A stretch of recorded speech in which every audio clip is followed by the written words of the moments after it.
आपण सगळे आयुष्यभर पैसा कमवतो, पण तरीही बहुतांश लोक कायम पैशाच्या तणावात असतात.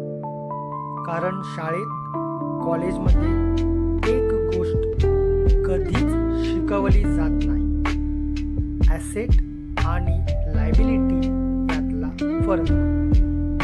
आजचा हा 3 मिनिटांचा धडा तुमचं पैशाकडे पाहण्याचा दृष्टिकोन बदलू शकतो.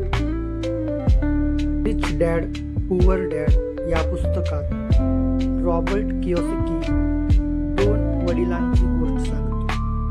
एक पुअर डॅड, शिकलेले, चांगली नोकरी, पगार, सुरक्षितता. दुसरे रिच डॅड, डिग्री नाही पण पैशाची खोल समज.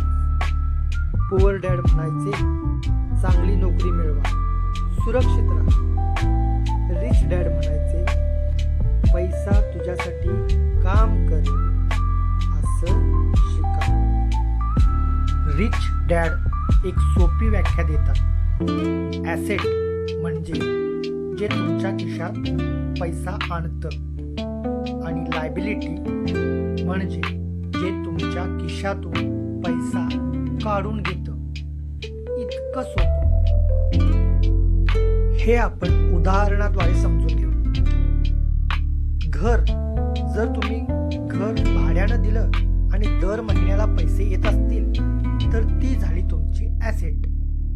पण जर स्वतः राहण्यासाठी घेतला असेल, त्याचा EMI भरताय, टॅक्स, मेंटेनन्स भरत असाल तर ती झाली तुमची लायबिलिटी.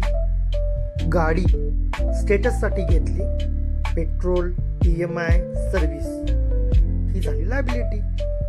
शेअर बिझनेस दर महिन्याला इन्कम देत असेल तर तो झाला तुमची ॲसेट. बहुतेक लोक आयुष्यभर काय करतात? लायबिलिटीज जमा करतात आणि त्यांना ॲसेट्स समजतात. मोठं घर, महागडी गाडी, पण इन्कम एकच, काय? पगार. म्हणूनच पगार वाढूनही ताण कमी होत नाही.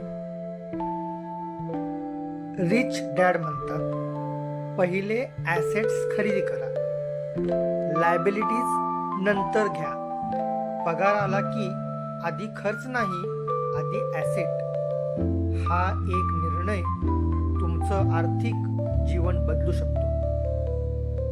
श्रीमंत आणि गरीब यात फरक पैशाचा नाही, विचारांचा आहे. आजपासून एक प्रश्न स्वतःला विचारा: हे मला पैसे देते की घेते? शाळा मराठी, ज्ञान, प्रेरणा आणि विचार.